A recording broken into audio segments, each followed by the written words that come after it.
बीच एक ऐसी शख्सियत है जो लोकतंत्र का एक अटूट अंग है। मेरा ऐसा मानना है कि लेखक और पत्रकार एक लोकतंत्र का महत्वपूर्ण हिस्सा होता है।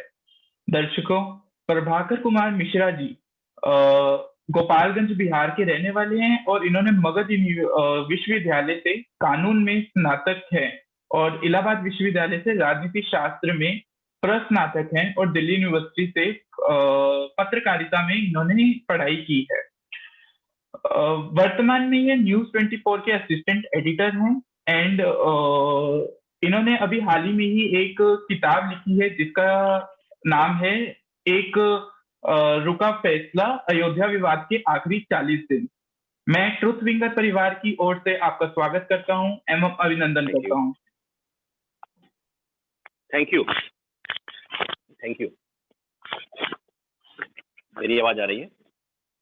बिल्कुल सर, बिल्कुल, आप शुरू कर सकते हैं। सबसे पहले आप लोगों का बहुत बहुत धन्यवाद और बहुत अच्छा लग रहा है आप लोगों से जुड़कर। सोनू चौबे का विशेष धन्यवाद, आभार। और अच्छा इस लिहाज से लग रहा है कि आप लोगों के बीच से मैं हूं और हमेशा आप लोगों के बीच ही रहता हूं। पत्रकारिता करता हूं और पत्रकारिता का जो मेरा अपना अनुभव है, जो मैंने सीखा है, जो सीखता हूं, वो समय समय पर आप लोगों से मिलता हूं, अलग अलग विश्वविद्यालयों में, अलग अलग शिक्षण संस्थानों में, जहां मास्कोम के फ्रेंड्स विशेष तौर पर होते हैं। उनको मैंने जो कुछ सीखा हुआ है वो उन्हें बताने की, सिखाने की कोशिश करता हूँ। इस में आकर किसी को सिखाया नहीं जाता है। हम केवल हमारी कोशिश होती है कि हमने अपने करियर में जितनी चीजें सीखी हैं खुद से, अनुभव से, उसे आप लोगों तक पहुंचाऊं, नई पीढ़ी तक पहुंचाऊं। और मैं मानता हूं कि पत्रकारिता जो है वो एक ऐसी विधा है जिसकी पढ़ाई नहीं होती, तजुर्बे से आती है। तो मैं जो तजुर्बा लेता हूं उसे अपनी आने वाली पीढ़ी तक पहुंचाने की कोशिश करता हूं। उसी क्रम में, जैसा कि आपने बताया, आप लोगों ने सुना कि मैंने इलाहाबाद विश्वविद्यालय से मास्टर्स में पॉलिटिकल साइंस में मास्टर्स की पढ़ाई की, उसके बाद से कानून की पढ़ाई की और पत्रकारिता में पिछले 15 साल से अधिक हो गए मैं यहाँ पर हूँ। 15 साल से मैं कानून की रिपोर्टिंग करता हूँ। और आज इस जो परिचर्चा का आयोजन किया गया है वो खास तौर से मेरी एक पुस्तक आई है, ये एक रुका हुआ फैसला, जिसका नाम आपने लिया, अयोध्या विवाद के आखिरी 40 दिन। इस चर्चा में शामिल होने का मेरा खास व्यक्तिगत लोभ भी था और एक व्यक्तिगत लोभ तो था, ये भी था कि मैंने जो कुछ लिखा है वो लोगों तक पहुंचे। और लोगों तक, मेरे लिए लोगों का मतलब आप लोगों से है, नई पीढ़ी के लोगों से है, जिन्होंने बेसिकली आज के समय में हुआ ये है कि सब लोगों को ये पता होता है कि हम सब कुछ जानते हैं, लेकिन किसी को ये नहीं पता होता है कि उन्हें क्या नहीं पता है। जो नहीं पता है उसे भी दावे के साथ वो कहते हैं कि हमें सब कुछ पता है। तो अयोध्या मामले की सुनवाई का मैं गवाह रहा। वो 40 दिन की मेरा तो सुनवाई रही हो, या उसके पहले भी सुनवाई हुई थी, 11 दिन की सुनवाई हुई थी, या उसके पहले जब ये मामला सुप्रीम कोर्ट में सुनवाई के लिए इंतजार कर रहा था, तो उन क्षणों का मैं गवाह था। मैंने महसूस किया कि सुप्रीम कोर्ट पर इस तरह के आरोप लगते थे कि बाकी तमाम मामलों की सुनवाई के लिए सुप्रीम कोर्ट के पास वक्त है, समय है, लेकिन अयोध्या जैसे मामले पर सुनवाई के लिए समय नहीं है। बार बार तारीखें लगती थी और सुनवाई किसी न किसी वजह से चलती जा रही थी। सियासत भी खूब हो रही थी, बार बार ये बातें होती थी। एक पॉलिटिकल पार्टी जब ये बात कहती थी कि हम मंदिर वहीं बनाएंगे, तो दूसरी तरफ से नारा लगता था कि मंदिर वहीं बनाएंगे, तारीख नहीं बताएंगे। जब लोग तारीख की बात करते थे तो बात ये होती थी कि सुप्रीम कोर्ट में मामला लंबित है, और फिर लोगों का गुस्सा सुप्रीम कोर्ट के प्रति आता था कि तमाम मामलों की सुनवाई के लिए सुप्रीम कोर्ट के पास वक्त है, और सुप्रीम कोर्ट कितने महत्वपूर्ण मामलों में सुनवाई करने के लिए सुप्रीम कोर्ट के पास वक्त नहीं है। तो ये कोर्ट रिपोर्टर के तौर पर मुझे ये लगा कि जिस केस से लोग इस तरह जुड़े हुए हैं, जो लोगों को जो केस इस तरह प्रभावित कर रहा हो, चाहे समाज हो या सियासत हो, जिसे सदियों से जिस मामले ने प्रभावित किया हो समाज और सियासत को, उस मामले की सुनवाई होने जा रही है और मैं उसका गवाह हो रहा हूँ। तो मेरे दिमाग में बात आई, पहली बात। दूसरी बात ये कि बहुत कम लोग होते हैं जिन्हें ये मौका मिलता है कि वो जिस समय जो घटना घट रही हो उसके प्रत्यक्षदर्शी। मेरा ये सौभाग्य था कि मैं इस ऐसे मामले की सुनवाई का गवाह होने जा रहा था या हो रहा था, जो लंबे समय से लोग इंतजार कर रहे थे, और यही नहीं, आने वाले समय में इस पर चर्चा होगी। तो मैं बहुत, मेरे जैसे जो कोर्ट रिपोर्टर्स थे बहुत रोमांचित महसूस कर रहे थे, तो मैं भी था उसमें। तो मुझे जो बात समझ में आई वो ये कि आज सुनवाई के दौरान जो मैं चीजें समझ रहा हूँ, जो मैं महसूस कर रहा हूँ, ये केवल मेरा एकाधिकार नहीं होना चाहिए। मैं जो देख रहा हूँ, जो मैं महसूस कर रहा हूँ, उसे लोगों तक मैं पहुंचाऊंगा। और चूंकि ये मामला बाकी मामलों से अलग था, ये मामला कोई पूंजी नहीं था, ये मामला कोई कोल ब्लॉक नहीं था, ये मामला कोई आरुषि तलवार का मामला नहीं था, ये मामला किसी मंत्री के भ्रष्टाचार का नहीं था, ये मामला किसी पॉलिटिकल पार्टी की सरकार गिराने और बनाने का नहीं था। एक ऐसा मामला था जिससे देश के दो संप्रदाय भावनात्मक रूप से जुड़े हुए थे। तो ये जो चीजें मैं महसूस कर पा रहा था, तो मुझे लगा कि इसे लोगों को भी जानना चाहिए। सुनवाई शुरू हुई, और जब सुनवाई शुरू हुई तो जितने लोग मुझे जानते हैं कि मैं पत्रकार हूं, मैं सुप्रीम कोर्ट की रिपोर्टिंग करता हूं, व्यक्तिगत तौर पर मेरे पास लोगों के फोन आते थे और वो लोग जानने की कोशिश करते कि केस किस दिशा में जा रहा है, फैसला किसके पक्ष में आएगा, आज क्या बहस हुई। तो लोगों की रुचि बहस में भी थी, लोगों की रुचि आने वाले फैसले की तरफ थी, लोगों की रुचि इस तरफ भी कि फैसला अगर इधर आया तो क्या होगा, उधर आया तो क्या होगा। लोगों के मन में आशंकाएं भी तमाम तरह की थी। तो फिर मैंने फैसला किया कि इस केस को लेकर मैं एक दस्तावेज तैयार करूंगा, और इसलिए उसी की परिणति हुई कि मैंने एक ये पुस्तक लिखा, एक रुका हुआ फैसला। और ये मैंने एक भूमिका बताई आपको कि इस पुस्तक की जरूरत क्यों हुई, और मैं आप लोगों को अब ये चीज और बताऊंगा कि आप लोगों को ये पुस्तक क्यों पढ़नी चाहिए। मैं पहले अपनी बातें कह लूंगा, उसके बाद से आप लोगों के प्रश्न आमंत्रित होंगे, जो आप लोग पूछेंगे मैं उस पर चर्चा करूंगा। अयोध्या विवाद जो हुआ, एक जमीन विवाद था, इसके कानून की भाषा में कहते हैं दीवानी मामला, सिविल प्रॉपर्टी विवाद जिसे कहते हैं। और ये इसमें तमाम कानूनी पहलू होते हैं, तकनीकी चीजें होती हैं, और ये सामान्य संपत्ति विवाद तो था नहीं। आप लोगों ने पढ़ा होगा, आप लोगों ने देखा होगा, सुना होगा। तो उसकी तकनीकी बातें थी, वो अंग्रेजी में, इंग्लिश में तो आप पढ़ेंगे तो आपको उपलब्ध होंगी, हिंदी में आपको ये नहीं मिलेगी, या मिलेंगी भी तो इतनी क्लिष्ट भाषा होगी जिसे आपको समझने में दिक्कत होगी। तो मैंने कहा कि मैं इसमें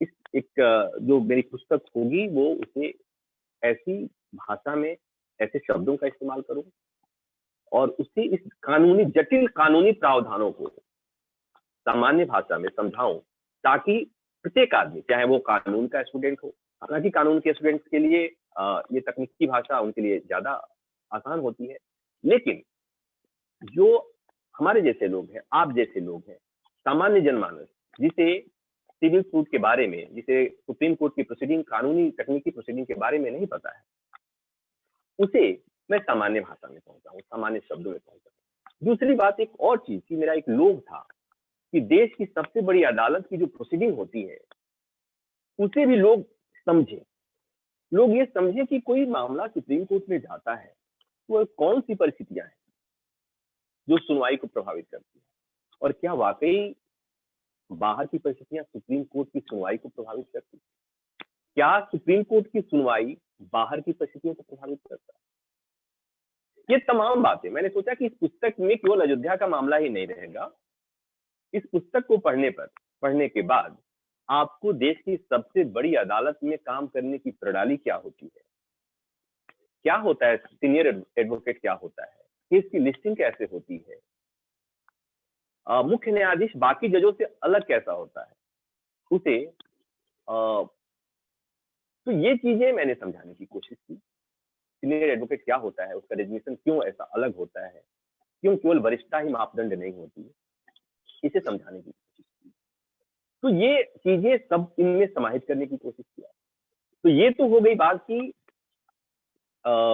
इस पुस्तक में आपको और क्या क्या मिलेगा, ये भी मैं थोड़ा बता दूं कि आप लोगों ने अयोध्या के मामले में जो भी पढ़े होंगे थोड़ा बहुत जानते होंगे, इसलिए कि एक ऐसा मामला था जिसके बारे में कोई ये नहीं कह सकता कि मुझे नहीं पता है। लेकिन जो हमारे स्रोत है, जहां से हमने पढ़ा है, जहां से हमने सुना है, उसकी ऑथेंटिसिटी क्या है हमें नहीं पता है। मैंने इस पुस्तक में लिखा कि जब क्यों लिखने की जरूरत पड़ी, अयोध्या फैसले पर पुस्तक लिखने की जरूरत क्यों पड़ी, तो मुझे मैंने एक कहानी का जिक्र किया है कि आप लोगों ने भी सुनी हुई कहानी कि एक हाथी था और उसके सामने पांच अंधे थे और सामने हाथी। उनसे पूछा गया तो जिस अंधे ने हाथी के पूंछ को पकड़ा था उसने कहा कि हाथी का आकार सांप की तरह होता है। जिसने हाथी के पेट को छुआ उसने कहा कि कुछ दीवार के तरह की आकृति होती है।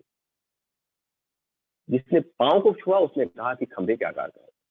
अयोध्या का फैसला भी कुछ उसी तरह का था, जिसे दोनों पक्ष के लोगों ने आधे अधूरे ढंग से सुना, पढ़ा किसी ने नहीं, इसलिए कि पढ़ना आसान नहीं होता है। और ये देश की विडंबना है, हमारे कानूनी व्यवस्था की विडंबना है, अदालतों की व्यवस्था की विडंबना है। जिन मामलों में, जो मामले आपके लिए, हमारे लिए, आम लोगों के लिए जिस मामलों में फैसला लिखा जाता है, उस फैसले को समझने के लिए आपको वकील की जरूरत होती है।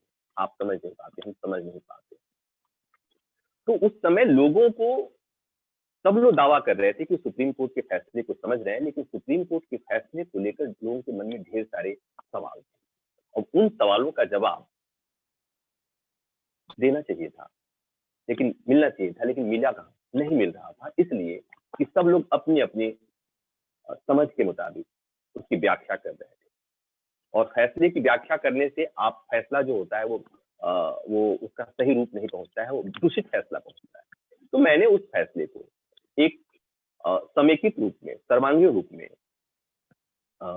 लिखा है, समझाया है, बताया है कि कोर्ट ने अगर जो फैसला दिया, जिन चीजों को आधार बनाया, वो कौन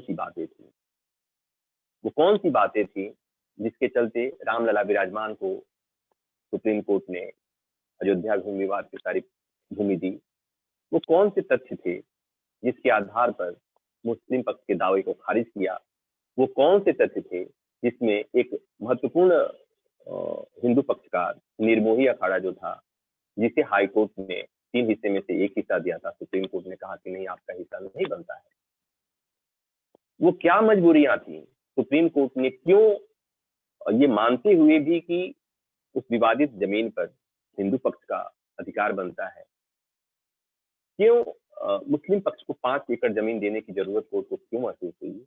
सुप्रीम कोर्ट ने अनुच्छेद 142 के तहत जो संविधान में विशेष अधिकार मिला है सुप्रीम कोर्ट को, उसका प्रयोग क्यों करना पड़ा। अनुच्छेद 142 क्या होता है वो तो मैंने बताया ही। तो ये सारी चीजें मैंने बताने की कोशिश की, और इससे ये हुआ कि अगर आप इस पुस्तक को पढ़ते हैं तो आपको अयोध्या विवाद की पृष्ठभूमि, अयोध्या विवाद की सुप्रीम कोर्ट में सुनवाई के दौरान की सियासत, सुनवाई का असर जो सियासत पर पड़ रहा था वो क्या था, कैसे सियासत को प्रभावित कर रहा था मामला, सियासत का प्रभाव सुप्रीम कोर्ट की सुनवाई पर कितना पड़ रहा था, ये सारी बातें। और वही नहीं, उस दौरान जब सुनवाई हो रही थी, उस दौरान देश में क्या चल रहा था, जिनका असर सुनवाई पर पड़ रहा था, ये सारी बातें बिल्कुल आप और हमारी भाषा में समझाने की मैंने कोशिश की है। तो ये मैंने मुझे लगता है कि आप लोग थोड़ा-सा इंटरजेक्ट करेंगे, आप लोगों के कुछ सवाल आएँगे, मुझे लगेगा कि आप लोगों तक मेरी बात पहुँच रही है, उसके बाद से मैं आगे चर्चा बढ़ाऊँगा। बिल्कुल सर, हमारे पास कुछ क्वेश्चंस आए हैं अभी, तो मैं वो आपके सामने रखता हूँ। ये ज्ञान शंकर, भारत ज्ञान शंकर एंड ट्रुथ फिंगर्स के जरिए हम क्वेश्चंस वगैरह ले पा रहे हैं। सर, एक हमारे दर्शक पूछ रहे हैं कि सर, आपकी किताब में प्रस्तावना में लिखते हैं कि निर्धारित समय में सुनवाई का पूरा हो जाना और निर्धारित समय से पहले फैसले का आ जाना एक चमत्कार से कम नहीं था। हम जानना चाहते हैं कि आपने इसमें चमत्कार शब्द का उपयोग क्यों किया? अ, ये जो शब्द हैं, ये मेरे नहीं हैं। ये शब्द हैं खुद जब सुनवाई कर रहे थे मुख्य न्यायाधीश, तत्कालीन मुख्य न्यायाधीश जस्टिस रंजन गोगोई हेड कर रहे थे उस 5 सदस्यीय बेंच को। तो उन्होंने कहा, बेसिकली हो क्या रहा था कि इसमें जो तमाम पक्षकार थे, हिंदू पक्षकार, मुस्लिम पक्षकार, सबके वकील, अलग-अलग वकील, तो वो लोग जब समय ज़्यादा माँग रहे थे, तो उन्होंने कहा कि हमारे पास समय बहुत कम है और मुझे फैसला सुनाकर जाना है। आपको पता है कि फैसला सुनाने के तत्काल बाद वो रिटायर हो गए थे और प्रावधान ये है कि जो जज सुनवाई करते हैं, नियम ये है कि वो फैसला सुनाकर जाएँगे।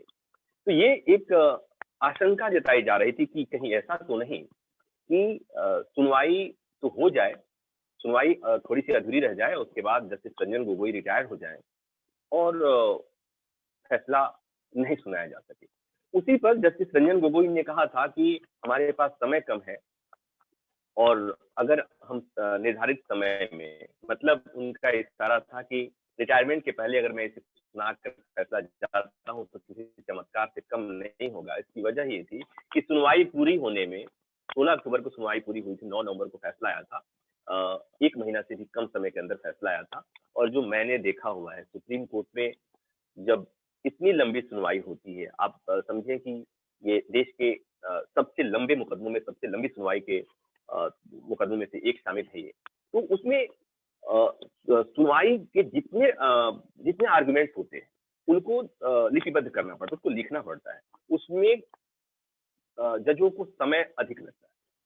तो 1 महीना में ये फैसला लिखा जाना एक चमत्कार था। इसमें कोई दो राय नहीं, इसलिए कि मेरा जो तजुर्बा है मैंने ये देखा है कि ऐसे मामलों में, ऐसे हालाँकि ऐसा मामला तो हमने कभी कवर ही नहीं किया, लेकिन जिन जिन मामलों में सुनवाई 1 हफ्ते 2 हफ्ते लगातार होती है, वहाँ पर भी सुप्रीम कोर्ट को फैसला सुनाने में 6 महीने का समय लग जाता है।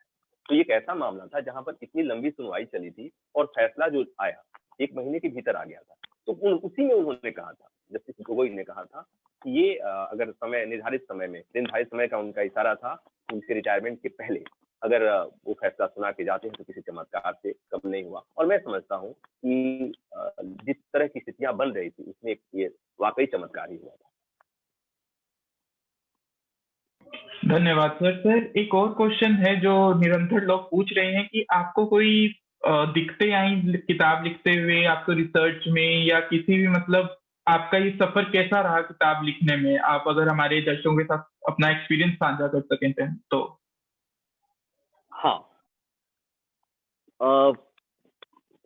मैंने आपको 2 बातें बताई। मैंने जैसा आपको पता है कि मैंने कहा कि मैंने मास्टर्स किया था पॉलिटिकल साइंस में, मेरा एजुकेशन है और क्वालिफिकेशन, और उसके बाद से मैंने कानून की पढ़ाई भी करी। तो ये मेरा रुचि है, मेरे रुचि का विषय था, पहली बात। दूसरी बात कि मैं सुप्रीम कोर्ट में 15 साल के आसपास मैंने कानून की रिपोर्टिंग की। तो जो मेरी समझ थी, उस समझ में के मुताबिक मुझे बहुत दिक्कत तो नहीं आई, लेकिन एक दिक्कत थी। दिक्कत ये थी कि एक ऐसा मामला था ये, जिसमें हिंदू होता है, मुसलमान। 2 पक्ष थे। प्रभाकर मिश्रा हैं और प्रभाकर मिश्रा किताब लिखेंगे तो कहीं वो बायस तो न दिखे। हमेशा से एक धर्म संकट था मेरे सामने। दूसरी बात ये थी कि जब सुनवाई चल रही थी तो हिंदू पक्ष के वकील कोर्ट की प्रोसीडिंग के बारे में खुलकर बोल रहे थे, लेकिन मुस्लिम पक्ष के वकील बोलने से बच रहे थे। हमें जब इंटरव्यू करना होता था तो हमारे लिए हिंदू पक्ष के वकील बहुत सुलभ थे, वो आकर अपनी बातें कह लेते थे, लेकिन मुस्लिम पक्ष के वकील बचते थे, और बचते थे तो हमेशा से इस बात का डर था कि हम किसी का इंटरव्यू किसी के पक्ष अगर रखें तो एक तो उपलब्ध है, दूसरा नहीं है तो क्या करें।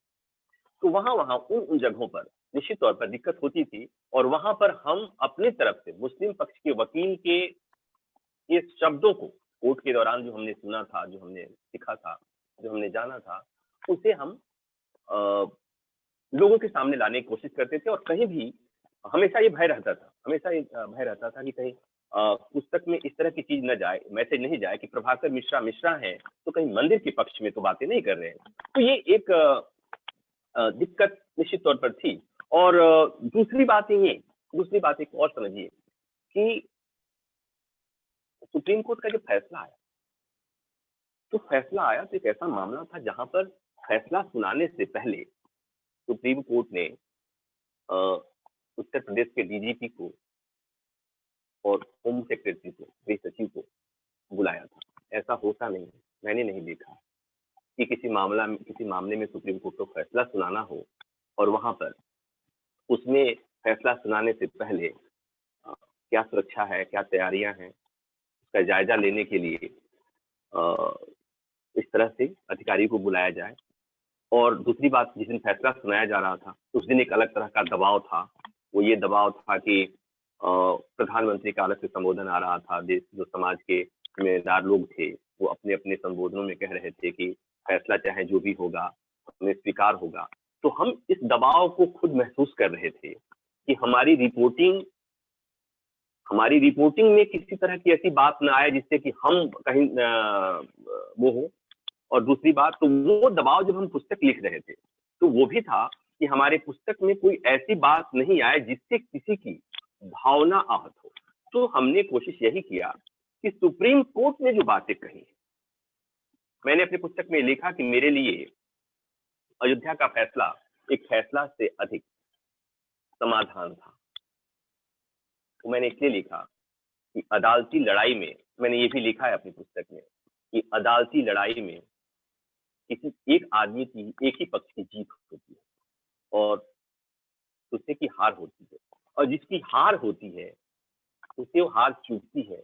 और ये जो मामला था, जैसा मैंने आपको भी पता है कि बहुत ही संवेदनशील मामला था, तो यहाँ पर तो लड़ाई नाक की थी। तो ऐसे लड़ाई में रिपोर्टिंग में भी हमें बहुत सावधानी बरतनी थी। ठीक उसी तरह से किताब लिखने में भी हमने ये कोशिश किया कि जितने इस सुप्रीम कोर्ट के फैसले को लेकर दोनों पक्ष के लोगों के मन में कुछ शिकायतें थी। हिंदू पक्ष के मन में शिकायतें थी कि 5 एकड़ जमीन देने की क्या जरूरत है। मुस्लिम पक्ष के मन में शिकायतें थी कि एक तरफ तो आप ये कह रहे हैं, आप पुस्तक में पढ़ेंगे, एक तरफ तो आप ये कह रहे हैं कि मस्जिद का तोड़ा जाना मुस्लिम को उनके धार्मिक स्थल से बेदखल करना गलत था, और दूसरी तरफ आप सुप्रीम कोर्ट ने जमीन दे दिया हिंदू पक्ष को। तो ये ऐसा क्यों हुआ? तो लोगों के मन में जो डाउट थे फैसले को लेकर, कुछ लोग ये भी कहते थे, जैसे मुस्लिम पक्ष की तरफ से या हमारे समाज के बुद्धिजीवी ये भी कहते थे, कुछ लोगों ने ये भी बातें कही कि सुप्रीम कोर्ट ने जो फैसला दिया है वो आस्था को आधार बनाकर दिया है। तो इसे हाईलाइट करना मेरा काम था। मैंने उसे लिखा है कि सुप्रीम कोर्ट ने अपने फैसले में लिखा है कि सुप्रीम कोर्ट अदालतें आस्था को लेकर आस्था के आधार पर फैसला नहीं देती है। आस्था नहीं, सबूत आधार है। और वो क्या सबूत है? एएसआई की रिपोर्ट, वो क्या रिपोर्ट है, उनमें कौन सी बातें हैं जो हिंदू पक्षकारों के पक्ष में गई, ये सारी बातें। तो इस तरह की दिक्कतें निश्चित तौर पर थी। और सबसे बड़ी बात, जैसे मैंने आपको बताया कि मेरे ऊपर एक अलग तरह का दबाव था कि मेरे पुस्तक पर या मेरी लेखनी पर इस तरह का आरोप नहीं लगे कि मैंने किसी का कोई विशेष पक्ष लेकर के पुस्तक लिखा। बिल्कुल, धन्यवाद सर। सर, हमारे बीच वंशज त्यागी भी हैं, वो आपसे कुछ प्रश्न पूछना चाहते हैं। वंशज त्यागी जी, आवाज नहीं आ रही? अपना एक बार माइक ऑन कर लीजिए। नमस्ते सर, मैंने आज ही ये पुस्तक पूर्ण रूप से पढ़ी और इस पुस्तक को पढ़ने के बाद बड़ा ही भावुक करने वाला और एक सुलभ सा अनुभव हमको होता है। कई सारे किस्से पुस्तक को पढ़ने के बाद बड़ी भावुक करने वाले लगते हैं, कई किस्से पुस्तक को पढ़ने के बाद बड़े ही अलग तरह का व्यवहार, अलग तरह के समाज को देखने के, समाज के दृष्टिकोण को देखने के कई तरह के हमें को सिखलाती है। सर, सबसे पहले तो मैं इस बुक की पुस्तक को लिखने के लिए आपका बहुत बहुत धन्यवाद कहना चाहूंगा, जिससे आपने, हम मानो एक लाइव रिपोर्टिंग सुप्रीम कोर्ट से देख रहे हो, इस पुस्तक को पढ़ने के बाद ऐसा आभास हमें हुआ है। सर, मैं पुस्तक का दूसरा या तीसरा अध्याय पढ़ रहा था, जहां पर आपने डिस्कस किया है कि 5 के 5 जजों का सर्वसम्मति से फैसला आना एक चौंकाने वाला था, और उसमें भी जस्टिस चंद्रचूड़ का 7वें फैसला आना, आप किस तरीके से इसे अलग मानते हैं, किस तरीके से चौंकाने वाला मानते हैं? देखिए, जब सुनवाई हो रही थी तो हम लोग रिपोर्टर्स जो होते हैं, जो पत्रकार होते हैं, वो जो केस के आर्गुमेंट्स होते हैं, जो केस में जो दलीलें दी जाती हैं, उस पर हम कुछ को अनुमान लगाते हैं कि केस किधर जा रहा है, और अपने व्यक्तिगत अनुभव के आधार पर हम कहते हैं कि नहीं, ये जो आर्गुमेंट है वो बहुत अलग तरह का है, या ये इस पक्ष में जा रहा है। तो ये कई बार ऐसी चीजें आती थी कि इस मामले में फैसला तो वो होगा, बटा हुआ आएगा। उसकी वजह थी, आपने देखा होगा, ट्रिपल तलाक के मामले में हुआ था, आधार के मामले में हुआ था, बड़े मामलों में, संवेदनशील मामलों में, सबरीमला मामले में हुआ था। तो ये हम लोगों के मन में ये बात था कि बहुमत से फैसला, जो भी फैसला आएगा बहुमत से आएगा। वो 3-2 से हो सकता है, 4-1 से हो सकता है, लेकिन बहुत, मतलब शायद ही कोई, मुझे हम जब बात करते थे सुप्रीम कोर्ट के कॉरिडोर में, और आप लोगों को बताऊं कि सुप्रीम कोर्ट में जब सारे मीडिया संस्थान के एक रिपोर्टर कम से कम होते हैं, और बड़े मामलों में तो 2-2 रिपोर्टर्स होते हैं, तो अयोध्या मामले में करीब आप समझ सकते हैं कि 50 से अधिक रिपोर्टर आते ही आते थे, वो चाहे टीवी के रिपोर्टर हो या एजेंसी के या अखबार के। तो उनसे हम लोग आपस में हम बात करते थे, तो आपस में तो कई बार ये बातें आती थी, लेकिन फैसला बटा हुआ हो सकता है। बहुमत का फैसला इधर आएगा, लेकिन फैसला बटा हो सकता था। तो उस समय जब ये फैसला आया कि 5 जजों का सर्वसम्मत फैसला है, तो निश्चित तौर पर सबके लिए चौंकाने वाला था। मैं ये सबके लिए इसलिए कह रहा हूं कि जितने लोगों से मेरी बात हुई थी, जितने लोगों से मैं समझा था, उस आधार पे कह सकता हूं। और दूसरी बात ये कि जो कोर्ट रिपोर्टर्स होते हैं ना, हम कई बार हम बहुत छोटे परिप्रेक्ष्य में भी सोचते हैं। तो एक बात समझिए कि जब किसी भी मामले में जब फैसला, सर्वसम्मत फैसला आता है, तो हमारे लिए रिपोर्टिंग करना बड़ा आसान हो जाता है। हमें अलग से कुछ ढूंढना नहीं पड़ता है, अलग से करना नहीं पड़ता है। हमने बस ये रिपोर्ट कर देनी होती है कि इस पक्ष में फैसला सुना दिया। और जब फैसला बट जाता है, जब जजेस बट जाते हैं, फैसला बहुमत का हो जाता है, या फैसला 5 जजों में से 3-2 का हो जाता है। 3-2 का मतलब 3 जज एक पक्ष में और 2 जज एक पक्ष में। तो उस समय एक तो रिपोर्टर की हैसियत से, पत्रकार की नजरिए से काम बढ़ जाता है, पहली बात। और दूसरी बात, फैसले की संदिग्धता बढ़ जाती है। इस शब्द में बहुत सावधानी से इस्तेमाल कर रहा हूँ, संदिग्धता बढ़ जाती है कि मान लीजिए कि 5 जजों के फैसले में 2 जजों ने अलग फैसला लिखा, 3 जजों ने अलग लिखा, लेकिन बहुमत का फैसला 3 जजों का है, तो मान्य तो 3 जजों का ही होगा।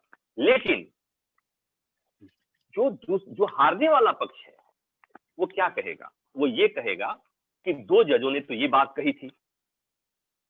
तो वो फैसला जो होता है, हालांकि कानून में इससे कोई मतलब नहीं है कि अल्पमत के फैसले के अल्पमत जजों ने क्या कहा है, कानून में उसका कोई मतलब नहीं है।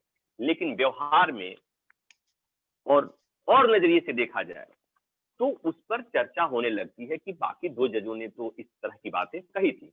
और ये मामला, अयोध्या मामला, इतना संवेदनशील मामला था कि इसमें अगर फैसला बटा होता तो उसके अलग मायने होते, अलग अलग मायने निकाले जाते। तो इसलिए मेरे लिहाज से एक चमत्कार मेरे लिए मतलब एक वो था, एक शॉकिंग भी था और सुकून भरा भी था कि चलो जो हुआ एक तरफा हुआ, ताकि किसी के मन में फैसले को लेकर कोई डाउट नहीं हो। हालांकि ये फैसला ऐसा था जिस पर डाउट हुए, लेकिन धीरे धीरे चीजें जब क्लियर हुई तो लोगों की शिकायतें कम हुई। और मैंने ये पुस्तक लिखा, उसके पीछे का उद्देश्य ये भी था कि जो लोग भी इस पुस्तक को पढ़ेंगे, चाहे वो इस पक्ष के हों या उस पक्ष के हों, इस पक्ष के होंगे तो उनके मन में ये डाउट क्लियर हो जाएंगे कि सुप्रीम कोर्ट ने 5 एकड़ जमीन क्यों दी। उस पक्ष के लोग पढ़ेंगे तो वो पढ़ पाएंगे कि सुप्रीम कोर्ट ने केवल आस्था को आधार बनाकर फैसला नहीं दिया था।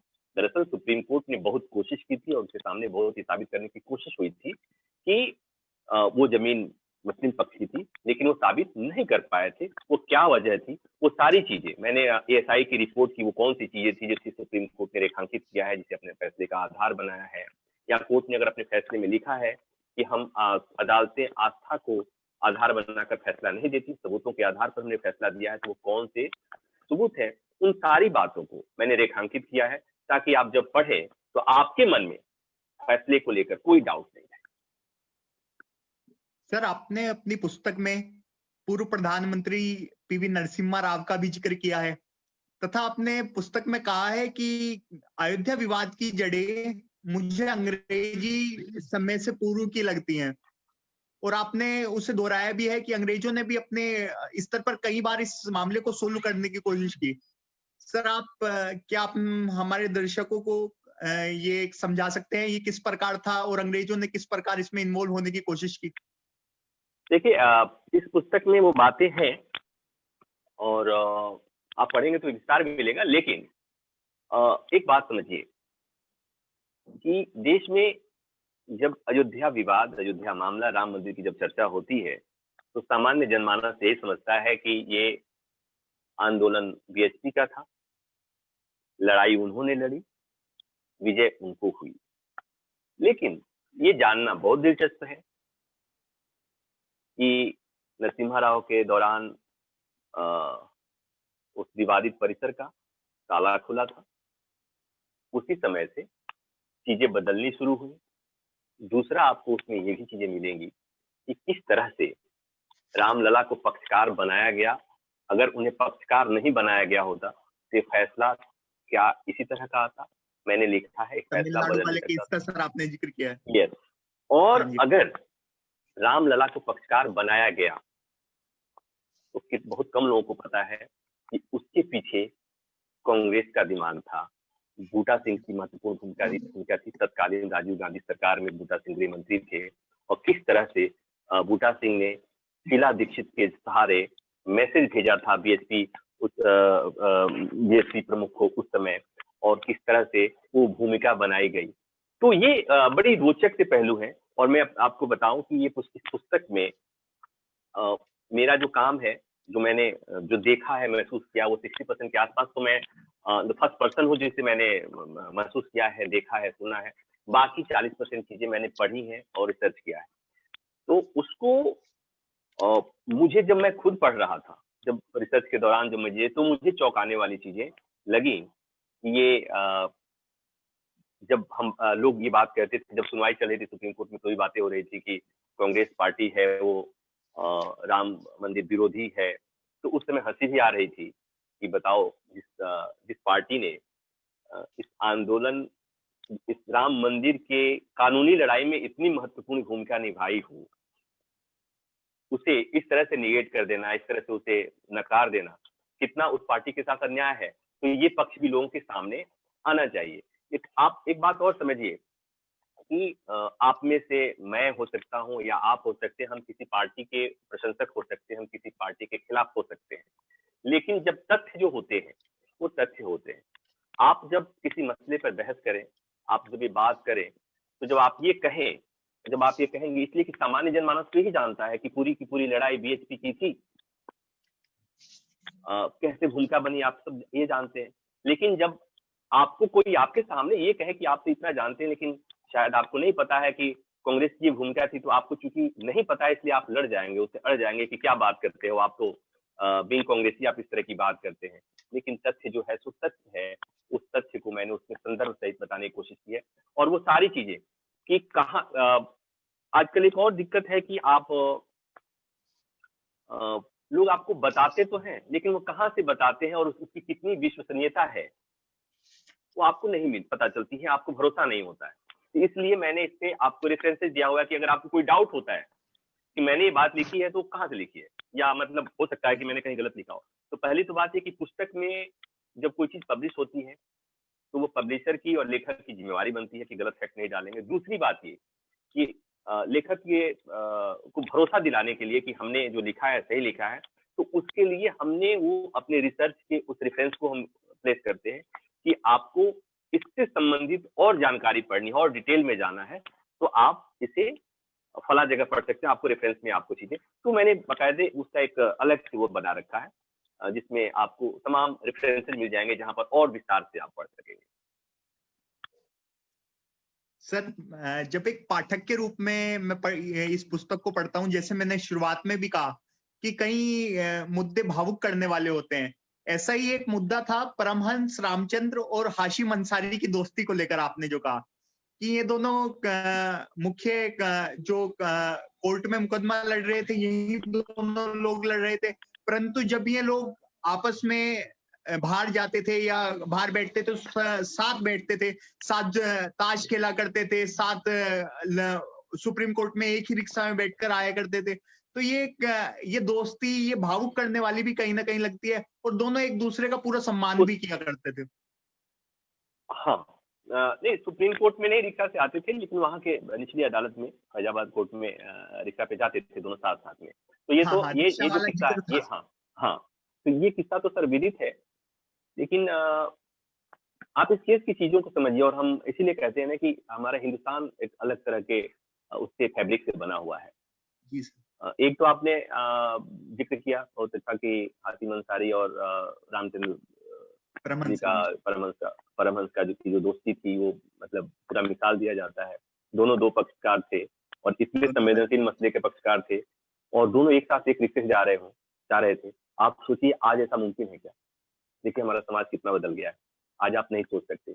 दूसरी बात एक और, मैं उस बात को और आगे बढ़ाता हूँ, खूबसूरत बात बता रहा हूँ कि सुप्रीम कोर्ट में जब मुकदमा चल रहा था तो हम यही मान रहे थे, चर्चा ये होती है कि हिंदू पक्ष और मुस्लिम पक्ष। मैंने इस पुस्तक में लिखा है कि हिंदू पक्ष में दो पक्ष थे, मुस्लिम पक्ष में भी दो पक्ष थे। हिंदू मुस्लिम पक्ष का एक पक्षकार राम मंदिर के पक्ष में दलीलें दे रहा था। वो क्या दलीलें थी, वो ऐसा क्यों कर रहा था, वो मैंने इसमें लिखा हुआ है। दूसरी बात एक और जो बहुत महत्वपूर्ण है जानना, कि मुस्लिम पक्ष के वकीलों को जो लीड कर रहा था एडवोकेट, वो कौन था? राजीव धवन। राजीव धवन हिंदू, हालांकि आर्य समाजी है वो, लेकिन है हिंदू। उन पर मुस्लिम पक्षकारों को इतना भरोसा, आपने ये देखा। अब मैंने इसमें लिखा है कि वो उनको किस तरह से खलनायक साबित करने की कोशिश की गई, लेकिन वो खलनायक नहीं नायक है। किस लिहाज से है, किस तरह से। तो इस केस में कई ऐसे पहलू हैं जो आपको हिंदुस्तान के दर्शन कराते हैं,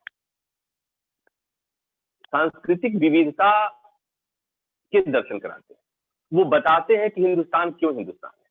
वो बताते हैं, जैसे जब मुस्लिम पक्ष के वकीलों ने कहा, राजीव धवन ने कहा कि हमें राम के वजूद पे कोई डाउट नहीं है। जब मुस्लिम पक्ष के जफरयाब जिलानी ने कहा कि रामलला को विराजमान को पक्षकार बनाना उनका कानूनी अधिकार था, इसलिए हमने विरोध नहीं किया। ये बताता है कि हमारे देश की जो व्यवस्था है, चाहे वो कानूनी व्यवस्था है, न्यायिक व्यवस्था है, वो इतनी सुदृढ़ है, इतनी खूबसूरत है, जिसमें आप क्षणिक आवेग में आलोचना तो करते हैं, लेकिन सच्चाई यही है कि उसकी खूबसूरती से सब उसके सामने नतमस्तक है। और यही वजह है कि राजीव धवन ने जब इतने बढ़िया से शिद्दत से केस लड़ा, किसी मुस्लिम पक्षकार ने उनके कैलिबर पर, उनके आर्गुमेंट पर, उनकी नीयत पे डाउट नहीं किया। और हिंदू पक्षकारों ने, हिंदू पक्षकारों ने, सॉरी माफ कीजिएगा, हिंदू पक्षकारों ने नहीं, लेकिन तमाम लोग, अपने समाज के कुछ ऐसे लोगों ने जो राम मंदिर के पक्ष में माहौल बनाने की कोशिश कर रहे थे, उन लोगों ने जगह जगह धमकियां दी। राजीव धवन को धमकियां दी, उनके जो कोर्ट क्लर्क है उनको धमकियां मिली, कोर्ट में धमकियां मिली थी। तो धमकियां क्या थी, कैसे हो रही थी, वो सारी चीजों को मैंने समझाने की कोशिश किया है कि उसके मायने क्या थे। जी सर, जी सर। सर, आप ने एक किस्से का और जिक्र किया है जब आपने झांसी की रानी और निर्मोही अखाड़ा को मेल की बात की है कि झांसी की रानी मध्य प्रदेश में उनके पास उस अखाड़े में रुकती हैं। तो सर, इस रिश्ते को आप थोड़ा एक्सप्लेन कर पाएंगे? देखिए, इस मामले में एक पक्षकार थे निर्मोही अखाड़ा। तो निर्मोही अखाड़ा, आपको पता है कि हाई कोर्ट में जब ये मामला गया था तो हाई कोर्ट ने अपने फैसले में 3 हिस्से में बांटा था। एक उनको, मुस्लिम पक्ष को, दूसरा निर्मोही अखाड़े को, तीसरा रामलला विराजमान को।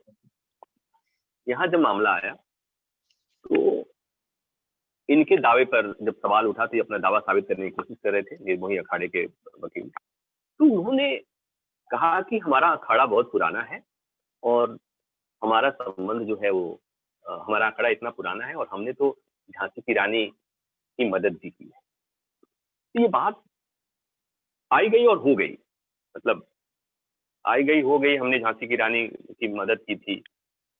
तो ये बात आप सोचिए कि मेरे जैसे पत्रकार के लिए मैंने नहीं सुना था। मैंने कहा कि अगर मुझे ये जानकारी इतनी चौंकाने वाली है, इतनी रोचक लग रही है, तो मुझे इस पर करना चाहिए कुछ। फिर मैंने उनसे पूछा, उसके बाद से इस पर मैंने जिन जगहों का जिक्र किया गया था उन चीजों का मैंने जब किया, हाई कोर्ट की चीजों को देखा, उसके बाद से पता चला कि कुछ, हालांकि ऐतिहासिक रूप से उसके तथ्यों में डाउट है, लेकिन जो ग्वालियर में जो झांसी की रानी की समाधि है, वहां पे जो कहानी लिखी हुई है, या वहां के जो मठ के जो प्रमुख हैं वो बताते हैं, उसके हिसाब से झांसी की रानी ने अपना जो, जब घायल हो गई थी लड़ाई में, अंग्रेजों के साथ लड़ाई में, तो घायल हो गई थी, तो वो किस तरह से वहां जाती हैं और वो किस तरह से वहां कहती हैं कि मेरा शरीर है तो अंग्रेजों के हाथ नहीं होना चाहिए, किस तरह से वहां लड़ाई होती है। और वो प्रसंग इतना मार्मिक प्रसंग है, कई घंटे तक वहां गोलियां चली थी, तो इतना मार्मिक प्रसंग है कि मैंने कहा कि इसे दुनिया को जानना चाहिए। और फिर मैंने उसे उसमें जगह दिया है कि निर्मोही अखाड़े का क्या संबंध है, और मुझे लगता है कि उसे सबको पढ़ना चाहिए। ये मैं यहाँ पर पुस्तक के लेखक के नाते में, मुझे लगता है कि जो पुस्तक के हाईलाइट्स में से एक हाईलाइट ये भी है, इसलिए मैं उसे बहुत विस्तार से आपको नहीं बता रहा हूँ, ताकि लोगों को लोभ हो कि पढ़े वो।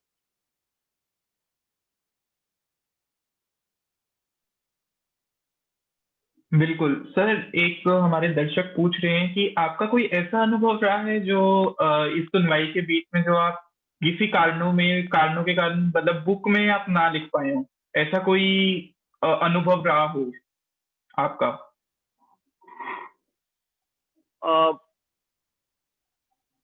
ऐसा अनुभव, देखो, दो चीज, एक तो चीज ये है कि मैंने जो पुस्तक का आधार बनाया, 2-3 चीजें हैं। कुछ चीजें ऐसी होती हैं जिसे हम नहीं लिखते हैं इसलिए कि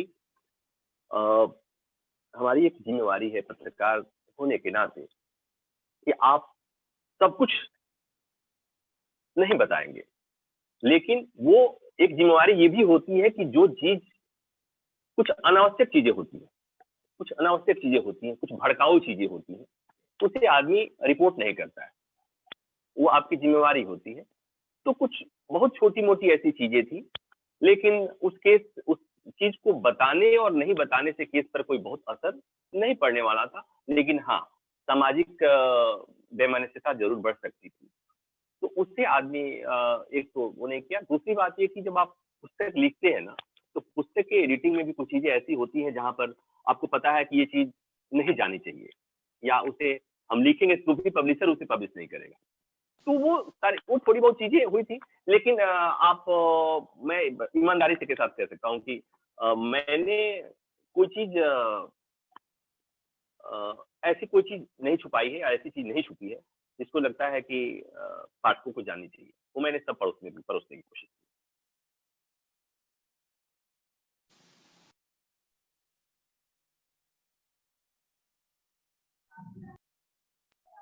वंशित भी आपका माइक ओपन। सर, जैसा कि नमन ने आपके परिचय में बताया कि आप पिछले 15 सालों से लगातार सुप्रीम कोर्ट को कवर करते आ रहे हैं, और जब एक 70 साल पुराने, एक 7 दशक पुराने मामले को सुप्रीम कोर्ट में दो पक्ष लड़ रहे थे, तो तब इसको लेकर मध्यस्थता की किस तरीके से बातें हुई?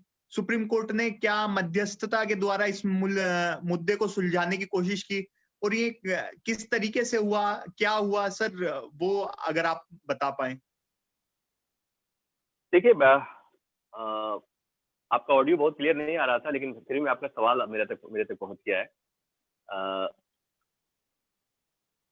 इस अयोध्या मामले के समाधान जब सुनवाई चल रही थी तो कई मौके आए जब लगा कि इस मामले में समाधान होना चाहिए,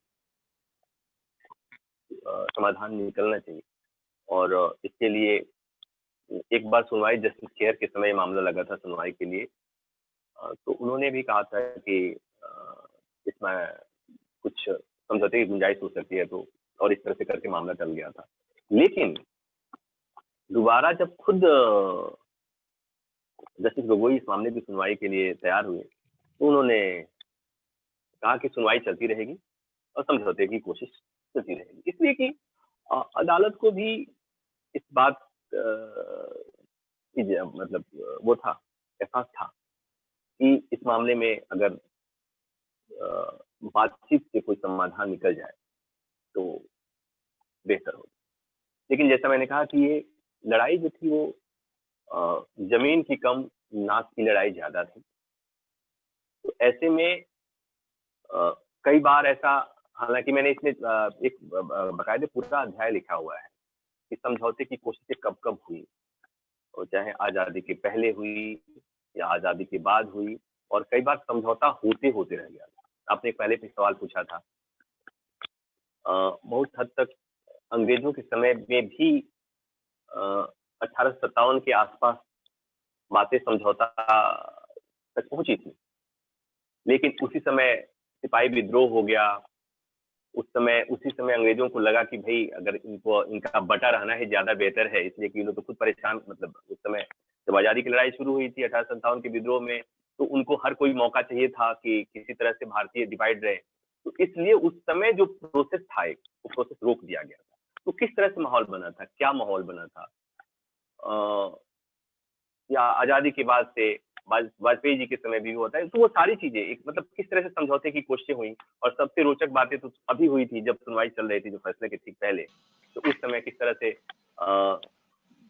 समझौते की शर्तें रखी गई, किस तरह से गोपनीय बातें होती थी, कहाँ कहाँ मामला। तो ये अपने आप में एक बड़ा महत्वपूर्ण पहलू है, इसका बहुत महत्वपूर्ण पहलू है कि सुनवाई समझौता होते होते रुक जाता था। और वो इस वजह भी थी, कोर्ट ने जब समझौते की बात कही थी, तो कहीं ना कहीं उस समय कोर्ट को इस बात का अंदेशा था कि इतना संवेदनशील मसला है कि पता चला कि अदालत ने फैसला तो दे दिया, लेकिन कहीं उससे कुछ सामाजिक अशांति या कानून व्यवस्था की स्थिति खराब न हो जाए। तो अच्छा, वो उस तनाव को हम लोग बीइंग कोर्ट रिपोर्टर हम महसूस करते थे इसलिए कि हम अदालत में रहते थे, तो कोर्ट की सुनवाई के दौरान, बातचीत के दौरान भी चीजें समझ में आती थी। तो आप समझिए कि आप बाहर आते हैं, लोगों से बात करते हैं, सियासी दलों से बात करते हैं, सियासी लोगों से बात करते हैं, तो वो चीजें कहीं ना कहीं आपको परेशान करती थी। तो उन तमाम चीजों को मैंने समेटने की कोशिश की थी।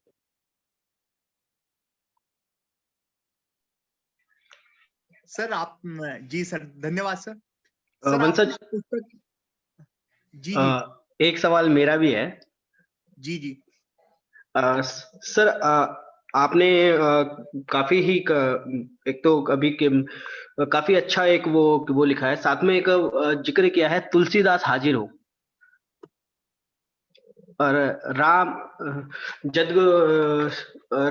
क्या नाम है, राम भद्राचार्य है, जदगुरु राम भद्राचार्य का भी काफी मेरे को काफी इंटरेस्टिंग किस्सा है। सर मैं चाहूंगा आप थोड़ा सा इस पे प्रकाश डालिए, क्योंकि इसमें आपने हिंदी साहित्य का स्टूडेंट होने के नाते आपने इसमें नामवर सिंह जी का भी तुलसीदास हाजिर हो का जो उनका लेख था इसको भी ऐड किया है। तो मैं चाहूंगा ये देखिए, जितना रोचक आपको चीज लगी उतनी ही रोचक मुझे लगी थी। और मैंने इसमें लिखा है कि बेसिकली आचार्य राम भद्राचार्य जी सुप्रीम कोर्ट तो कभी आए नहीं थे, लेकिन मैंने उसे लिखा है कि किस तरह से जब सुनवाई चल रही थी तो सोशल मीडिया पर एक पैरेलल आर्गुमेंट चल रहे थे, पैरेलल चीजों को एस्टेब्लिश करने की कोशिश हो रही थी। तो उसी समय एक मेरे पास सोशल मीडिया पर, फेसबुक पर दिया है, व्हाट्सएप पे दिया है कि आचार्य राम भद्राचार्य जी सुप्रीम कोर्ट में पेश हुए। मैंने कहा ऐसा कैसे हुआ भाई, मैं तो सुप्रीम कोर्ट में होता हूँ। फिर पता तो ये तो पता था कि हाई कोर्ट में पेश हुए हैं, वो हाई कोर्ट में पेश हुए थे एक्सपर्ट विटनेस के तौर पर। तो फिर मैंने उसे जानने की कोशिश की, तो उसमें ये था कि नामवर सिंह जी ने खुद लिखा है, मैंने अपनी तरफ से बहुत सही लिखा, इसलिए कि आचार्य राम भद्राचार्य जी के बारे में मैं कैसे लिख सकता हूँ। तो वो बड़ी रोचक बात है, वो मेरे लिए जानना, मतलब मेरे लिए भी जानना मतलब बहुत महत्वपूर्ण था, और आप लोग भी उसे पढ़ेंगे तो लगेगा कि अभी तक होता क्या है कि जो राम कथा वाचक है वो मर्यादा पुरुषोत्तम श्री राम के जीवन, उनके आचरण पर बातें करते हैं, उनकी कथा सुना करके और भक्ति के द्वारा अपनी आजीविका चलाते हैं, राम काव्य को आगे बढ़ाते हैं। लेकिन आचार्य राम भद्राचार्य जी की भक्ति की पराकाष्ठा थी कि किस तरह से उन्होंने हाईकोर्ट में राम मंदिर के पक्ष में ये गढ़ा कि बाबर ने, उन्होंने कोई ऐतिहासिक तथ्य नहीं दिए, उन्होंने तुलसीदास के मुंह से कहवाया, उनकी लेखनी से कहवाया कि बाबर ने बाबरी तोड़ा था, मंदिर तोड़ा था। और उसी में इन तमाम चीजों की बात है कि बाद में पता चला कि नहीं, तुलसीदास ने तो ऐसा कुछ कहा ही नहीं है। दरअसल ये आचार्य राम भद्राचार्य जी की राम भक्ति थी, और आप समझेंगे कि भक्ति संप्रदाय में, साहित्य में ऐसी तमाम चीजें मिलेंगी, मिसालें मिलेंगी, और आधुनिक भक्ति में भी, कि भक्त अपने भगवान के लिए किसी भी सीमा तक जाता है। तो उस आचार्य राम भद्राचार्य जी उस सीमा को तोड़ते हैं और एक काव्य की रचना करते हैं। ठीक उसी तरह से आप सब लोगों को पता होगा कि राम भद्राचार्य जी बहुत विद्वान आदमी हैं, और राम कथा पर वो उनके जो काव्य रचना है वो अद्वितीय है। और दूसरी बात, जो महत्वपूर्ण बात हुई है कि उन्होंने जो रचना की वो तुलसीदास से इतना मेल करा दिया और कोर्ट में पेश कर दिया कि ये तुलसीदास ने लिखा है। तो उसे नामवर सिंह ने अपने रिसर्च के जरिए ये साबित किया कि दरअसल ये इनकी भक्ति थी, और इनकी भक्ति जो थी वो उसी आधार पर उन्होंने उसको वो किया है। तो वो बातें बड़ी रोचक हैं, बड़ी मतलब आपको उसे पढ़ने पर आपको लगेगा कि ये है भक्ति, और ये है भक्त का भगवान के प्रति कि मुझे कोई जो कहना है कहते रहे, मैं तो अपने राम के लिए वो सारे आर्गुमेंट गढ़ूंगा, वो सारी बातें कहूंगा जो हमारे राम के जन्मभूमि के लिए, उनके मंदिर के लिए तैयार हो। तो वो सारी चीजें उसमें है। सर, जैसा कि भक्ति और राम की बात आई है, तो इसी कड़ी में मैंने अभी किताबें, मैंने सच बताऊं तो मैंने पूरी नहीं पढ़ी, क्योंकि कार्यक्रम की वजह से कई जगह जाना पड़ रहा था। लेकिन जितना ही पढ़ा उसमें एक और रोचक तथ्य था कि उत्तर प्रदेश हाई कोर्ट के जज देवकी नंदन अग्रवाल जी, वो खुद रामलला के नेक्स्ट फ्रेंड के रूप में उनकी याचिका स्वीकार की जाती। सर, इसको आप किस नजरिए से देखते हैं कि एक जज जो खुद जजमेंट पे बैठा रहा कई सालों तक, जो खुद न्याय करता रहा और वो खुद इतने बड़े केस में नेक्स्ट फ्रेंड के रूप में हुआ। तो आप किस नजरिए से इसको देखते हैं, एक लेखक के रूप में, एक पत्रकार के रूप में? देखिए, मैं हमेशा ये कहता हूँ कि जो कुर्सी चाहे कोई भी हो, वहां जो आदमी बैठा है वो इंसान होता है, और जब तक वो कुर्सी पर बैठा है तब तक उसकी कुर्सी की जाति, धर्म, संप्रदाय के प्रति दुर्भावना या लगाव नहीं होना चाहिए। उसे उस कुर्सी की वो होनी चाहिए, उसे संविधान के हिसाब से अपनी बातें कहने का, उस हिसाब से कानून के हिसाब से फैसले करने का। लेकिन राम भक्त होना या इस्लाम धर्म में के प्रति किसी मुसलमान का वो होना, ये कोई दुर्गुण नहीं है, अवगुण नहीं है। बशर्ते वो तब तक अवगुण नहीं है जब तक आपके संवैधानिक दायित्व है, कर्तव्य है, ड्यूटी है, उसमें नहीं झलकते। तो देवकीनंदन अग्रवाल रिटायर्ड थे और उनको वो कानून की बारीकियों को समझते थे। उन्हें लगा होगा कि भाई ये तो नेक्स्ट फ्रेंड क्या होता है। मैं इसलिए कहता हूं कि सोनू ने बहुत आसानी से कह दिया कि next friend, but next friend क्या होता है, क्यों बना? ये साहित्य में फ्रेंड होता है। एक होता है संप्रदाय होता है, सखी संप्रदाय। आप लोग साहित्य वाले होंगे, आप जानते हैं सखी संप्रदाय होता है जिसमें आप अपने भगवान को अपने सखा मान लेते हैं। तो बड़ी इंटरेस्टिंग है कि कानून में भी सखा मानने का प्रावधान है और उसे कानून अपना उसे रिकॉग्नाइज करता है कि भगवान जब अपना मुकदमा, अपना केस तो खुद लड़ नहीं सकते, दावा तो कर नहीं सकते, तो अगर ऐसा ही है तो फिर उनकी संपत्ति तो कोई ले सकता है, छीन सकता है। जब भाई आप दावा ही नहीं करेंगे, आप उसे रोकेंगे नहीं, तो कौन करेगा? ये द्वापर में होता होगा, त्रेता में होता होगा, कलयुग में भगवान थोड़े ना आएंगे कि भाई मेरा आप मुकुट नहीं लेके जाओ। तो उससे कोई रोकने वाला चाहिए, तो उसके लिए कानून में प्रावधान है और उसमें ये व्यवस्था है कि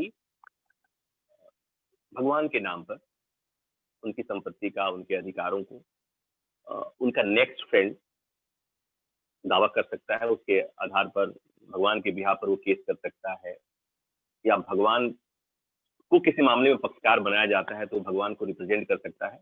ये कानूनी प्रावधान है। तो उसमें इस बात को देवकीनंदन अग्रवाल ने इस चीज को समझा कि भगवान की संपत्ति का कोई दूसरा आदमी के लिए क्लेम करेगा तो उसका पक्ष उतना दावा नहीं करेगा। कोर्ट तो पूछेगा कि आपका लोकस क्या है, हु आर यू। कोर्ट में सवाल जब आता है, कोई मामला आता है, तो कोर्ट ही पूछता है कि आपका लोकस क्या है, आप क्यों आए हैं। तो कहेंगे मैं उनका मतलब अरे मैं चाहता हूँ, तो आपके चाहने से क्या होता है। तो वहां पर एक पक्ष का ये हो गया। आप अपने स्कूल में देख लीजिए, जब अपने कॉलेज में जाते हैं तो आप किसी मित्र के लिए कंप्लेन नहीं करने जा सकते, शिकायत नहीं करने जा सकते। प्रिंसिपल पूछेंगे कि भाई आप क्यों, जिसका है वो क्यों नहीं आता है। तो वही उस व्यवस्था को अपना कानून रिकॉग्नाइज करता है और उसने देवकीनंदन अग्रवाल इस बात को जानते थे कि इस कानून इस मामले में नेक्स्ट फ्रेंड की भूमिका क्या हो सकती है और ये क्यों बहुत जरूरी है। और वो देवकीनंदन अग्रवाल का नेक्स्ट फ्रेंड होना निचली अदालत से लेकर हाई कोर्ट तक और सुप्रीम कोर्ट तक इतना महत्वपूर्ण साबित हुआ कि रामलला विराजमान को जायदाद मिली, जमीन मिली, तो वो केवल और केवल उस नेक्स्ट फ्रेंड के बदौलत ही। तो भगवान के दोस्त ने भगवान के लिए मंदिर बनाने का जो मार्ग प्रशस्त किया, तो देवकीनंदन अग्रवाल की बहुत बड़ी भूमिका है। तो जो सोनू का सवाल था कि एक जज का इस तरह से पक्षकार बनना, नेक्स्ट फ्रेंड बनना कितना सही है, तो मेरे हिसाब से अगर आप कुर्सी पे रहते हुए ऐसा करते हैं तो आपको कोई कानून, कोई संविधान, कोई इजाजत नहीं देती। लेकिन आप रिटायर्ड हो जाते हैं तो आप इंडिपेंडेंट हैं और आप अपने हिसाब से कर सकते हैं, तो उसमें मेरे हिसाब से कुछ गलत नहीं था। सर, आपने फैसला आने के बाद आपने लिखा है और बड़ा ही रोचक बात लिखी है कि इस फैसले से ना तो किसी पक्ष की हार हुई है बल्कि दोनों पक्षों की जीत हुई है। यह बड़ा ही दिलचस्प है। आप इसे किस तरीके से देखते हैं, कृपया ये हमें समझाइएगा। देखिए, एक बात तो समझनी होगी कि कानून में जिस उसी तरह से जो 50-50 बांटने की बात आती है, किसी का बच्चा है उसको किसी अदालत में जाके 50-50 बांटने के लिए आप बीच से नहीं बांट सकते। तो ये फैसला भी कुछ उस तरह का था। हाईकोर्ट में फैसला आया था, उसमें पंचायती फैसला कहा गया था, इसलिए कि हाईकोर्ट के पास 142 का अधिकार नहीं था। सुप्रीम कोर्ट ने जो अपना फैसला लिखा, मैंने जो बातें कही है कि ये दोनों पक्ष, किसी पक्ष के लिए जीत था और किसी पक्ष के लिए हार नहीं थी। उसकी वजह है कि सुप्रीम कोर्ट एक जगह तो ये कहता है कि मस्जिद का गिराया जाना, बाबरी का विध्वंस गलत था। तो जब कोर्ट ने ये कहा कि बाबरी का विध्वंस किया जाना गलत था, तो ये मुस्लिम पक्ष की जीत, हिंदू पक्ष की हार थी। जब कोर्ट ये कहता है कि उनको उनके धर्म स्थल से बेदखल नहीं किया जाना चाहिए और वो एक गलती थी, वो गलती हुई थी, उस गलती को दूर किए जाने की जरूरत है, तो वहां पर मुस्लिम पक्ष की जीत थी। लेकिन दूसरी तरफ जब कोर्ट ये कहा कि दरअसल मुस्लिम पक्ष ये साबित नहीं कर पाया कि उनका एक्सक्लूसिव पोजीशन था, एक्सक्लूसिव राइट रहा है उस विवादित जमीन पर, इसलिए इस पर और हिंदू पक्ष का दावा, रामलला विराजमान का दावा जो है वो बेहतर फुटिंग पे है, इनके पास ज्यादा सबूत है, ये बेहतर ढंग से साबित कर पा रहे हैं, तो यहां पर इनकी जीत हुई, इनकी जीत हुई। तो इसलिए दूसरी बात, तीसरी बात एक और इसमें महत्वपूर्ण थी, वो ये कि कोर्ट ने प्लेसेज ऑफ वर्शिप एक्ट का मैंने जिक्र किया है, उसको आपको आज नहीं तो कल आप लोग पढ़ेंगे। अभी भी मथुरा विवाद शुरू हुआ है, वहां पर भी बार बार इसका जिक्र होता है और वहां पर भी कोर्ट में भी, सुप्रीम कोर्ट अपने फैसले में भी लिखा। तो जीत इसलिए हासिल की, कोर्ट ने कहा कि अयोध्या विवाद के बाद किसी भी धर्म स्थल से जुड़े हुए विवाद पर यथास्थिति बहाल रहनी चाहिए। वो प्लेसेज ऑफ वर्शिप एक्ट को रेखांकित करता है सुप्रीम कोर्ट का फैसला। तो ये विशेष तौर पर मुस्लिम पक्ष की जीत के तौर पे कहा जाएगा कि कोर्ट ने देश की सबसे बड़ी अदालत में कहा कि प्लेसेज ऑफ वर्शिप एक्ट के प्रावधान के हिसाब से उसे मानना पड़ेगा। और उसमें मैंने लिखा है, बताया, आप लोगों को भी पता है कि प्लेसेज ऑफ वर्शिप एक्ट जो आया था उसमें प्रावधान रखा गया था कि आजादी के समय यानी 15 अगस्त 1947 को देश में जिस धर्म स्थल की जो स्थिति होगी, उसका जो भी सामुदायिक वो रहेगा, स्ट्रक्चर जो रहेगा, उससे कोई छेड़छाड़ नहीं किया जाएगा। स्ट्रक्चर नहीं मतलब उसके कैरेक्टर से कोई छेड़छाड़ नहीं किया जाएगा, यानी कि मंदिर है तो मंदिर रहेगा, मस्जिद है तो मस्जिद। तो उसमें कोर्ट ने इसे रेखांकित किया। तो ये एक तरफ से, दूसरी तरफ से देखना कि भाई अब बहुत हो गया, अब कोई किसी के धार्मिक स्थानों पर, पूजा स्थलों पर छेड़छाड़ नहीं करेगा, दखल नहीं करेगा। तो इस लिहाज से भी देखा जाए तो ये बहुत ही, ये दोनों पक्ष की जीत थी। मैं इसलिए मैंने लिखा है। धन्यवाद सर, आपने मोस्टली सभी क्वेश्चंस का सभी विषयों से आपने सब क्लियर कर दिया। सर, एक बहुत ही रोचक क्वेश्चन हमारे सामने आ रहा है कि कुछ लोग कहते थे कि जो ये विवादित जगह है यहाँ पे कोई स्कूल खुल जाना चाहिए या कोई हॉस्पिटल बना देना चाहिए कि दोनों पक्ष राजी रहें। ये कुछ सोसाइटी में लोग थे जो ये कहते थे। क्या आप क्या सोचते हैं इस पॉइंट पे, इस विषय में? देखिए, एक बात समझिए कि जब हम ये मेरी व्यक्तिगत राय है कि मंदिर का अगर किसी अस्पताल को हटाकर या किसी अस्पताल की भूमि पर आप मस्जिद बना रहे हैं या मंदिर बना रहे हैं तो मैं उसके पक्ष में नहीं। लेकिन आप जब कंबोडिया जाते हैं, वहां सूर्य मंदिर की बात करते हैं, आप कोणार्क के सूर्य मंदिर की आप तारीफ करते हैं, बाकी जगहों पर जाते हैं, सबको अपने धर्म को लेकर, अपने धार्मिक स्थलों को लेकर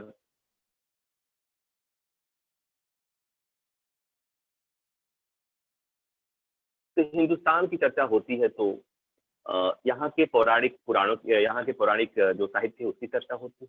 जब उसकी चर्चा होती है, हिंदुस्तानी लिटरेचर की जब चर्चा होती है भारतीय संस्कृति के चर्चा के दौरान, तो वहां पर आपके रामायण रामचरितमानस की चर्चा होती है, तो उसमें भगवान राम की चर्चा होगी। भगवान राम की चर्चा होगी तो अयोध्या की चर्चा होगी। अयोध्या की चर्चा होगी तो जो बाहर से आएगा पूछेगा, अच्छा अयोध्या यही राम वाली अयोध्या है, तो राम पैदा हुए थे यहीं पर है, तो कहाँ है? तो मेरे हिसाब से कि जहां पर सही है या गलत है मैं इस पर नहीं जानता, अगर आपके पास एक साहित्य है, एक पुराण है, या एक ऐसा लिटरेचर है, सर्वमान्य लिटरेचर है जिसे हम पायस मानते हैं, जिसे पवित्र धर्म ग्रंथ मानते हैं, और उसके मुताबिक आपके एक भगवान है, उनका नाम राम है, मर्यादा पुरुषोत्तम राम है, उसमें यह भी बताया गया कि वो अयोध्या में पैदा हुए थे, संयुक्त अयोध्या नगरी मौजूद है, सरयू के तट पर है। तो आपसे जो बाहर का आदमी आएगा तो पूछेगा कि राम यही पैदा हुए थे, तो क्या जहां राम पैदा हुए थे वहां वो जगह नहीं होनी चाहिए? तो मेरे हिसाब से राम जहां पैदा हुए थे वहां पर राम का मंदिर होना चाहिए, लोग देख सके, लोगों को आप बता सके, इसके लिए वो जरूरी है। लेकिन उसका होने से और कहीं मंदिर के बनने से, अस्पताल के बनने से कोई अगर विरोधाभास है तो मैं अस्पताल के पक्ष में जाता हूँ, लेकिन क्या अयोध्या में कोई दूसरी जगह नहीं है जहां पर आप मंदिर, अस्पताल बना सके, लाइब्रेरी बना सके, कोई दूसरी ऐसी चीजें बना सके? तो मेरे हिसाब से मैं इस पक्ष में, लोग जो कहते थे वो दरअसल एक हमारे यहाँ एक बड़ी दिक्कत है कि बौद्धिक कहे जाने की एक अलग तरह की वो है, बीमारी तो नहीं कर सकते, लेकिन एक होड़ मची हुई है कि हम कुछ ऐसी बातें करें जिससे हमें लोग बौद्धिक कहें। और मैं ऐसे बौद्धिक लोगों को जानता हूं, जो लोग कह रहे थे, मैं ऐसे बौद्धिक लोगों को जानता हूं जो बाहर आकर तो ये बात करते हैं, लेकिन मौका मिलते ही कुंभ में जब स्नान होता है तो पहले स्नान में जाके वहां डुबकी लगा कर आते हैं। तो वो बौद्धिक परिचर्चा के लिए ज्ञान देना आसान होता है, लेकिन हमारी संस्कृति है उसको आप नजरअंदाज नहीं कर सकते। अगर संस्कृति को नजरअंदाज नहीं कर सकते तो हमारी सांस्कृतिक विरासत है उसे नजरअंदाज नहीं कर सकते, और जब उसे नजरअंदाज नहीं करेंगे तो हमारे जो ये पौराणिक हमारे जो वो है उनको आप कैसे नकारेंगे, और उनके जन्मस्थल को तो बिल्कुल नहीं कर सकते। इसलिए मेरे हिसाब से मैं वहां मंदिर, उस जगह पे राम के जन्म स्थान पर राम का मंदिर बन रहा है तो मेरे हिसाब से बेहतर अच्छा है, और उसका मैं हाल में मैं उसके पक्ष में हूँ। मैं इसके पक्ष में बिल्कुल नहीं कि राम जन्मभूमि पर कोई आप पुस्तकालय बना दीजिए, कोई अस्पताल बना दीजिए। सर बहुत ही सुनहरे शब्दों में आपने इसका उत्तर दिया है। मेरे को लगता है कि जिसने प्रश्न पूछा था वो भी इस आंसर से वाकिफ रखता होगा। सर एक और राजनीतिक प्रश्न आ रहा है हमारे सामने कि ये जब 1992 के बाद जब अडवाणी जी की सरकार, अडवाणी जी ने बोला था कि मंदिर वहीं बनेगा, उसके बाद फिर कांग्रेस का राज रहा, फिर अब बीजेपी का आया, तो क्या आपको लगता है कि इसमें बीजेपी का कोई हाथ हो, मतलब बीजेपी के किसी मतलब उस कोई जजमेंट पे किसी पार्टी का असर हो कोई, या ये बिल्कुल ही एक प्रूफ्स के ऊपर जजमेंट था? इसमें आपकी क्या राय है? जैसे मैंने पहले भी कहा कि लोग जब फैसला सुनाना था, जब सुनवाई हो रही थी, तो लोगों से ये इस तरह की बातें आती थी कि ये सही समय नहीं है, इस समय सुनवाई नहीं होनी चाहिए, तो इस तरह की चर्चा होती थी। सुप्रीम कोर्ट को इस बात का एहसास था, और इसीलिए सुप्रीम कोर्ट ने अपने फैसले में लिखा कि अदालतें आस्था के आधार पर फैसला नहीं सुनाती। कोर्ट ने आपके सवाल का जवाब दिया है। दूसरी बात ये कि समाज में क्या चीजें हो रही हैं इसका असर अदालतों पर होता है, लेकिन किसी पॉलिटिकल पार्टी का दबाव हो अदालतें मानती हैं, ये हम नहीं कह सकते। लेकिन ये बात जरूर थी कि जब सुनवाई हो रही थी तो बाहर का माहौल ऐसा था कि कुछ लोग ये दावा कर रहे थे कि नहीं, फैसला तो हमारे पक्ष में ही आएगा। तो वो जो लोग भी थे, वो अगंभीर प्रवृत्ति के लोग, वो ऐसे लोग थे जिन्हें हमारे, मैं अगर कहूँ कि हमारी संवैधानिक व्यवस्थाओं पर, हमारे संविधान पर, हमारी अदालतों पर उनका भरोसा कम है, वो लोग थे। कोई भी जिम्मेदार आदमी ये बात नहीं कर सकता कि अदालत पर सरकारों का असर होता है और अदालत पर सरकार का असर नहीं होता है, समाज का असर होता है। अदालत उस समय, जब मैंने कहा कि सुप्रीम कोर्ट ने, जब जस्टिस रंजन गोगोई ने कहा कि वो फैसला सुना कर ही जाएंगे, तो उनके मन में रहा होगा कि यार तो मसला इतना लंबा खींचते जा रहा है, इसमें वो करके जाना चाहिए, इसमें फैसला सुना कर जाना चाहिए, तो उतना तक असर होता है। सुनवाई जब चली थी शुरू में, तो वहां पर आप इस पुस्तक में है कि किस तरह से कांग्रेस ने विरोध किया था, किस तरह से कपिल सिब्बल जो कांग्रेस वकील थे, बाद में इस केस में उन्हें हटना पड़ा था, तो उस समय उन पे तोहमत लगी थी कांग्रेस पर। मैंने इसमें एक चैप्टर लिखा हुआ है, कटघरे में कांग्रेस, कि किस तरह से लेनी ने देनी कांग्रेस को सफाई देनी पड़ती रही थी कि भाई हमने तो कभी भी सुनवाई टालने के पक्ष में हमने कोई बात नहीं कही थी, लेकिन कपिल सिब्बल चूंकि इस केस में अपियर हुए थे, इसलिए कांग्रेस सफाई देते फिर रही थी। और इस तरह का प्रोजेक्शन भी हुआ कि कांग्रेस नहीं चाहती है कि इस मामले में जल्दी से फैसला आए। लोगों ने इस आधार पर भी कांग्रेस की बड़ी वो की। और मैं ये कहूँ कि लोकसभा चुनाव में कांग्रेस को अगर सीट कम आई, उसमें एक भूमिका राम मंदिर की सुनवाई टलने और इस तरह का मैसेज जाने से भी हुआ था। तो ये असर होता है, सामाजिक असर होता है, सियासत का असर होता है। लेकिन ये कहना कि अदालतें किसी पॉलिटिकल पार्टी के पक्ष में या किसी नेता के दबाव में आके फैसला देती है, ये सही नहीं। बिल्कुल सर एक हमारे दर्शक हैं जो क्वेश्चन पूछना चाहते हैं। संयम मिश्रा, आप अपना माइक ऑन करके क्वेश्चन पूछ सकते हैं। सर सबसे पहले सर आपको नमस्ते सर। जैसा कि सर आपने अभी कहा है कि ये फैसला आने से पहले ही लोगों का ये था, जो श्योरिटी कर रहे थे श्योर से पूरा कि मेरे पक्ष में फैसला आएगा। तो सर मैं आपसे ये पूछना चाहता हूँ कि मुख्य फैसला आने से 2 मिनट पहले सर आपके अंदर क्या विचार चल रहे थे? अगर उचित हो तो सर हमें बताने का सर। मैं आपको पुस्तक के मेरे अंदर क्या चल रहा था, मैं वही आपको सोचता हूँ कि मैं आपको पढ़ के सुना दूं। कि मैंने ये लिखा कि वैसे क्या चल रहा था, तो मैंने लिखा कि सुप्रीम कोर्ट के ध्येय वाक्य पर आज एक बार फिर निगाह पड़ी। द सेम डे, जिस दिन कोर्ट फैसला सुना रहा था। इसमें इस पुस्तक की पंक्तियां पढ़ रहा हूँ। तो सुप्रीम कोर्ट के ध्येय वाक्य पर आज एक बार निगाह पड़ी। सुप्रीम कोर्ट का जो ध्येय वाक्य है वो है यतो धर्म ततो जया। तो सुप्रीम कोर्ट के जो 5 जज थे, पांचों के ऐसे बैठे हैं, उनके पीछे ऐसे निशान बना हुआ, उस पर लिखा हुआ। लेकिन अयोध्या मामले में धर्म किसके साथ खड़ा है, यह एक बड़ा सवाल था। दोनों पक्ष अपने अपने धर्म के साथ खड़े थे। हिंदू पक्ष अपने धर्म के साथ, मुस्लिम पक्ष अपने धर्म के साथ। एक मंदिर के लिए, दूसरा मस्जिद के लिए। कोर्ट रूम की दीवार पर टंगी घड़ी में जैसे ही 10:30 बजे पांचों जज यानी chief justice Ranjan Gogoi, justice Arvind Bobde, justice Ashok Bhushan, justice DY Chandrachud और जस्टिस S अब्दुल नजीर अपनी अपनी कुर्सी पर बैठ गए। कोर्ट रूम का साउंड सिस्टम चालू था। 40 दिन चली अयोध्या मामले की सुनवाई के दौरान भी सिस्टम चालू ही रह रहा था। बाकी मामलों में अक्सर ऑफ रहता है। कोर्ट रूम में बहुत भीड़ थी, इसलिए लोगों की फुसफुसाहट से शोर हो रहा था।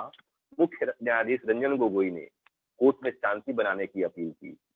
फैसले की कॉपी पर पांचों जजों ने हस्ताक्षर किए और उसके बाद मुख्य न्यायाधीश ने पहली बात कही थी, फैसला सर्वसम्मत है। ये मैंने इतना लिखने के बाद से फैसले में 3 बातें लिखी गई थी, वो मैंने बता दिया।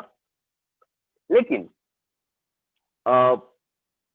मैंने आगे लिखा है कि अयोध्या मामला केवल हमारे और आपके लिए खास नहीं था, फैसला सुनाने वाले जजों के लिए बहुत खास था। ये पुस्तक के अंश थे।